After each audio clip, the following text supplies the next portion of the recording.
Yang kedua, clearance out atau outward clearance, izin berlayar atau SPP, surat pemberitahuan berlayar, termasuk pemeriksaan dokumen kapal, awak kapal, dan muatan oleh instansi terkait. Validitas SPP umumnya 24 jam sejak diterbitkan.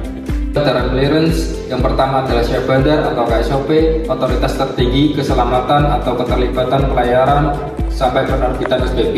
Yang kedua adalah bea dan cukai, pengawasan muatan, ekspor impor, kepabeanan kapal dan barang.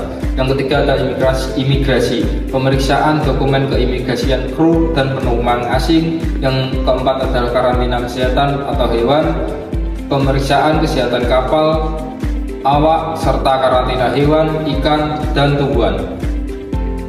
Prosedur inward clearance atau kapal masuk kapal. Yang pertama adalah pre-arrival, agen kirim pemberitahuan kedatangan dan dokumen kapal. Yang kedua, boarding, pemeriksaan oleh custom, immigration, dan karantin. Yang ketiga, verifikasi, cek ship papers, rulis, manifest, dan sertifikat. Yang keempat, laporan ke Syah Bandar atas hasil pemeriksaan. Yang terakhir, izin sandar, kapal diizinkan sandar dan mulai kegiatan bongkar muat.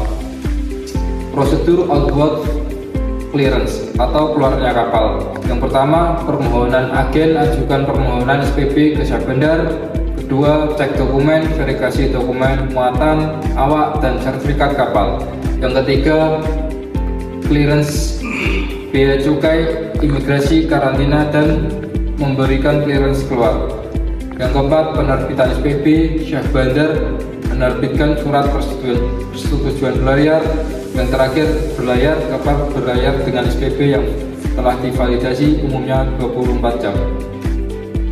Dokumen clearance dan sanksi pelanggarannya. Dokumen yang diperlukan: ship paper atau sertifikat kapal dan dokumen registrasi, crew list, passenger list, cargo manifest, import atau outward, maritime declaration, dan sertifikat sanitasi, passport clearance, clearance dari pelabuhan sebelumnya, ship stores dan bunker declaration, sertifikat keselamatan dan dokumen ISPS codes. Sanksi pelanggaran: penolakan izin sandar atau berlayar, yaitu penundaan operasi, denda administratif sesuai peraturan KSOP atau Direktorat Jenderal Bea Cukai, penahanan kapal hingga seluruh dokumen dipenuhi, sanksi pidana untuk pelanggaran berat, pencabutan izin operasi bagi pelanggar yang berulang, kerugian finansial seperti demurrage, dan biaya tambahan port stay. Pengelolaan dokumen kargo.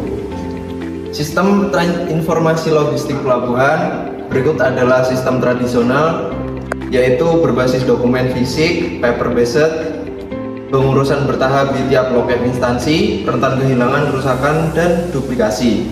Waktu pengurusan lama, lalu sulit melakukan pelacakan dan audit. Berikutnya adalah sistem modern, paperless, berbasis elektronik, EDI, web-based, mobile. Single submission ke berbagai instansi, validasi otomatis real-time tracking. Waktu pengurusan turun drastis, jam atau hari. Transparan, auditable, dan terintegrasi. Teknologi pengelolaan dokumen kargo. Yang pertama ada EDI, Electronic Data Interchange, pertukaran dokumen elektronik terstandarisasi antar pelaku logistik secara otomatis. Berikutnya ada Port Community System, platform tunggal yang menghubungkan seluruh pelaku logistik di komunitas pelabuhan. TOS, Terminal Operation System, sistem operasional terminal mengelola pergerakan kontainer, yard, dan dokumen. INSW, Indonesia Single Window, portal nasional untuk pengurusan ekspor impor dan clearance dokumen lintas instansi. Indonesia National Single Window. Yang pertama adalah sistem integrasi nasional yang menghubungkan single submission, single processing, dan single decision making untuk dokumen ekspor dan impor. Yang kedua, dioperasikan oleh Lembaga Nasional Single Window di bawah Kementerian Keuangan. Yang ketiga, menghubungkan lebih dari 15 instansi pemerintah terkait perdagangan dan logistik. Yang keempat, mengintegrasi layanan bea cukai, karantina imigrasi, dan instansi penerbit izin. Yang kelima, mendukung kebijakan paperless, custom, dan easy of doing business. Yang keenam, berkontribusi menurunkan dwelling time pelabuhan utama, Tanjung Priok, Tanjung Perak, dan lain-lain.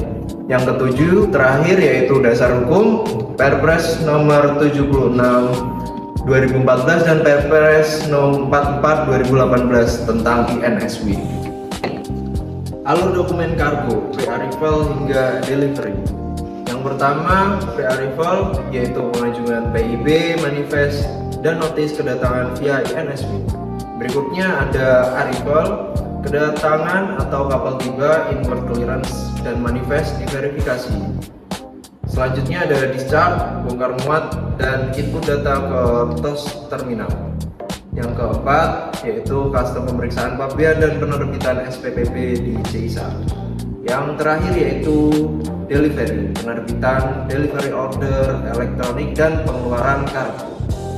Tantangan dan solusi pengelolaan dokumen.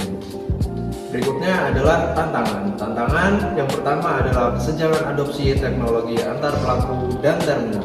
Yang kedua, ada interoperabilitas sistem antar instansi belum maksimal. Yang ketiga, kesiapan SDM dalam penggunaan sistem digital. Yang keempat, risiko keamanan siber dan kebocoran data. Yang kelima, investasi infrastruktur teknologi yang mahal. Yang keenam, resistensi terhadap perubahan dari paper based. Berikut adalah solusi dan strateginya, yaitu yang pertama, integrasi penuh INSW, PCS, dan TOS terminal. Yang kedua, pelatihan SDM logistik berbasis kompetensi digital. Yang ketiga, penerapan standar keamanan siber dan enkripsi data. Yang keempat, kolaborasi pemerintah swasta dalam investasi sistem. Yang kelima, sosialisasi dan insentif bagi early adopter. Yang keenam adalah penerapan teknologi baru, blockchain atau IoT, AI logistik. Kesimpulannya adalah 1. Bill of lading merupakan dokumen induk pengangkutan, bukti kontrak, dan titel dokumen. Yang kedua adalah shipping instruction dan manifest, penghubung instruksi shipper, penerbitan bill of lading, dan pelaporan otoritas.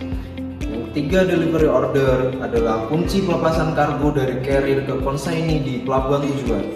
Yang keempat adalah ship clearance, merupakan gerbang kepatuhan pergerakan kapal dan koordinasi multi-instansi CIT. Yang kelima atau yang terakhir adalah pengelolaan digital, merupakan digitalisasi dan integrasi INSW, PCS, TOS sebagai masa depan logistik. Sekian dari kelompok kami, terima kasih.